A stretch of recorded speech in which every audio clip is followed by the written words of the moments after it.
Smart Ahmednagar news.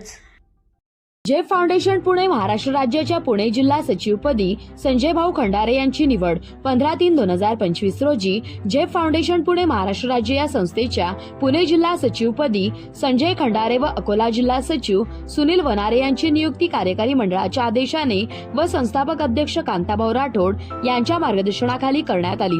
सामाजिक आरोग्य, स्वच्छता, शिक्षण, पर्यावरण या क्षेत्रातील उल्लेखनीय कार्याबद्दलची दखल घेऊन यांची नियुक्ती करण्यात आली। सामाजिक बांधिलकी आणि गरजू गोरगरीब लोकांच्या अडचणी दूर करण्यासाठी व त्यांना कामधंदा मिळवून देण्यासाठी जेफ फाउंडेशन पुणे सर्वोपरी प्रयत्न करत असते। या उद्देशाने महिला सबलीकरण, महिलांना कामधंदा मिळावा, महिला सशक्त बनल्या पाहिजे, उद्योजक बनल्या पाहिजे या विचाराने काम करीत आहे व नेहमी काम करत राहील। म्हणूनच जेफ फाउंडेशन पुणेचे ब्रीदवाक्य आहे, जनसेवा हीच ईश्वर सेवा। प्रतिनिधी शामराव जगताप।